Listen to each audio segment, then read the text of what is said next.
അപകടത്തിൽ അരയ്ക്കു താഴെ ചലനശേഷി നഷ്ടപ്പെട്ട പയ്യന്നൂർ തായനേരിയിലെ കരിപ്പത്ത് മോഹനന്റെ ജീവിതം കുടകളും കടലാസ് പേനകളും നിർമ്മിച്ചാണ്. ഇക്കുറി കുടകൾക്ക് ആവശ്യക്കാർ കാര്യമായി എത്താത്തതിന്റെ വിഷമത്തിലാണ് ഈ 63-കാരൻ. 10 വർഷം മുൻപാണ് പയ്യന്നൂർ തായനേരിയിലെ കരിപ്പത്ത് മോഹനന്റെ ജീവിതത്തിലെ നടുക്കുന്ന ആ സംഭവം നടക്കുന്നത്. വീടിന്റെ ടെറസ് വൃത്തിയാക്കുന്നതിനിടെ താഴെ വീണ് അരയ്ക്ക് താഴോട്ട് ചലനശേഷി നഷ്ടപ്പെട്ടു. പലവിധ ശസ്ത്രക്രിയകൾ നടത്തിയെങ്കിലും ഫലമുണ്ടായില്ല. കിടപ്പിലായെങ്കിലും തോൽക്കാൻ തയ്യാറായില്ല മോഹനൻ. കുടകളും പേപ്പർ പേനകളും ഉണ്ടാക്കാൻ തുടങ്ങി. പരിയാരം മെഡിക്കൽ കോളേജിലെ ഫാർമസി അസിസ്റ്റന്റ് ആയിരുന്നു മോഹനൻ.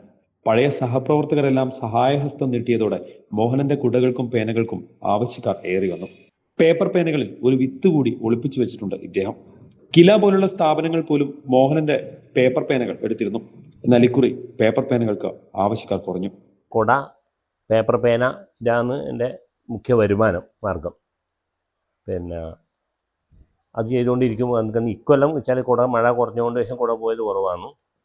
പിന്നെ കുട്ടികളെ കുട കുറച്ച് സ്റ്റോക്ക് വന്നിട്ടുണ്ട്. സാധാരണ ഒന്നായിട്ട് കുറച്ച് ആൾക്കാർ ഇങ്ങനെ സംഘടന വാങ്ങിക്കാറില്ല. ഇപ്രാവശ്യം വന്നിട്ടില്ല, ആരും വന്നിട്ടില്ല.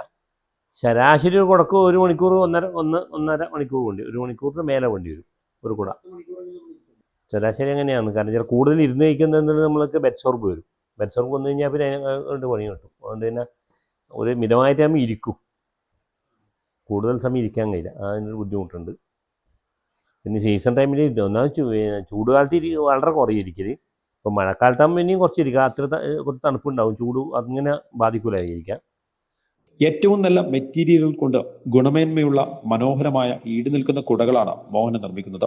ഭാര്യയും 2 മക്കളും അടങ്ങുന്നതാണ് മോഹനന്റെ കുടുംബം. News bureau, Payyanur.